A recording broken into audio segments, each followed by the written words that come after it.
여러분 반갑습니다.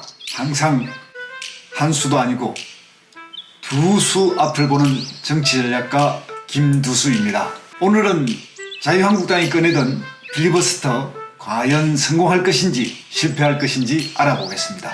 무제한 토론제 필리버스터 하면 여러분 무엇이 떠오릅니까? 저는 EBS TV 명화극장에서 봤던 스미스시 워싱턴을 가다라는 정치 영화가 생각납니다. 흑백 영화였는데요. 제가 태어나서 이상한 장면을 봤습니다. 스미스 씨가 의회에서 반대 토론을 하는데 무슨 소설책을 읽었던 기억이 납니다. 시간 끌기를 통해서 나쁜 법안을 부결시키는 그런 내용이었습니다. 또 하나는 2003년 정도로 기억하는데 당시 미국에서 가장 인기 있었던 정치 드라마 웨스트윙입니다. 이 드라마에 보면 아주 나이 많은 상원 의원이 표결을 앞두고 바지에 실내까지 해가면서 12시간 이상 요리책 인제를 읽는 장면이 나옵니다.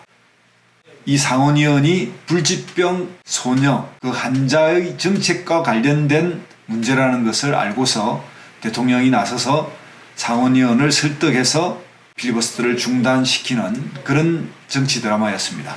이 드라마로 봤던 필리버스터, 이것이 우리 한국에도 지금 벌어지고 있습니다. 우리나라는 1964년 김대중 국회의원, 우리가 알고 있는 김대중 대통령 맞습니다. 그분이 같은 당 민주당 김준현 의원의 구속 동의안을 5시간 동안 연설을 통해서 부결시키는 데 성공했습니다. 69년 박정희 정권이 3선 개헌을 통해서 장기 집권을 하려는 것을 저지하기 위해서 박한상 의원이 10시간 동안 연설하였지만 결국 실패했습니다.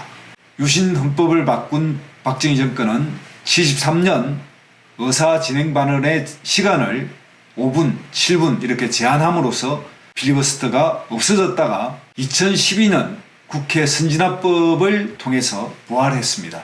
국회 선진화법을 통해서 부활한 필리버스터는 소수파의 무기, 소수파의 마지막 저항수단 이렇게 불리게 되었습니다. 국회에서 3분의 1 동의로 시작하고 3분의 1 동의로 중단을 요청할 수 있고 5분의 3의 표결을 통해서 중단시킬 수 있습니다. 현실적으로는 거의 중단이 불가능하죠. 우리나라에서는 2016년 2월 23일부터 3월 2일까지 192시간 토론을 한 대테러 방지법, 이것이 바로 필리버스터의 전형적인 예라고 할 수 있습니다. 물론 그 토론 이후에 법안은 가결되었습니다. 필리버스터는 좋게 말하면 마라톤 연설 투쟁이고 실상은 대국민 정치 쇼 측면이 있습니다. 2016년 민주당의 경우에도 이 법안에 대해서 엄청난 저항을 발동했지만 결국 20대 국회가 구성되고 나서 대테러 방지법에 대해서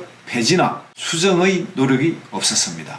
지금 자유한국당 나경원 의원도 이 법을 발동시켰는데 막상 선거법으로 나라가 망하고 공수처 설치로 독재 국가가 된다는 명분으로 필리버스터를 발동시켰습니다. 그런데 너무 많은 199개의 법안을 모두 필리버스터에 연동시켰습니다. 무리수를 둔 거죠. 내부에서는 한수다, 제2의 인천 상륙작전 같은 책략이다, 그리고 나라를 구한 한수다 이렇게 하고 있지만 정치 전략가 입장에서 보면 좋은 수가 아니라 암수, 살수로 보입니다. 상대가 당하는 것이 아니라 오히려 내가 죽는 수로 보입니다.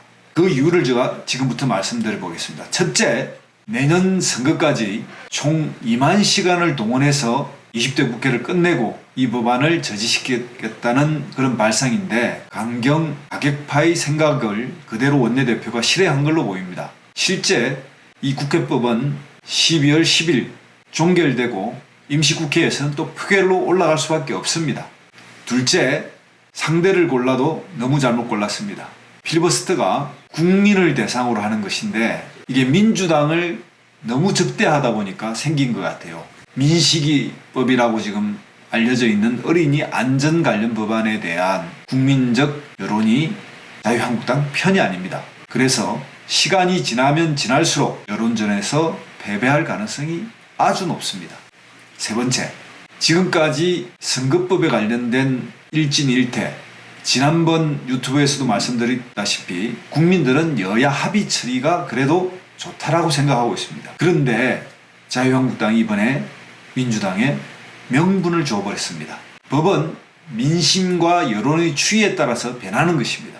민주당은 한국당과 대화를 통해서 이 문제를 해결해야 한다고 하는 명분을 계속 쥐고 왔습니다. 그런데 이제 민주당은 야사당과 함께 예산안과 패스트트랙을 동시에 처리할 수 있는 국민적 명분을 얻었기 때문입니다. 저는 정치 전략적 측면에서 자유한국당이 왜 이런 무리수를 두었을까 이렇게 생각하면 당 내에 올라오고 있는 당 혁신, 그리고 원내대표의 임기, 그리고 내년 총선에 개인적으로 어떻게든 자기 이름을 알려서 당선에 유리하려고 하는 일부 국회의원의 사익적 관점, 이런 것이 결합된 결과라고 생각합니다. 저는 결국 자유한국당은 필리버스터로 자승자박의 굴레에 묶이게 되었다는 결론을 낼 수밖에 없습니다.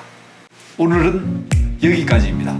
항상 한 수도 아니고 두 수 앞을 보는 정치전략가 김두수였습니다. 여러분, 좋아요, 구독, 공유 부탁드리겠습니다. 그럼 다음 시간에 뵙겠습니다.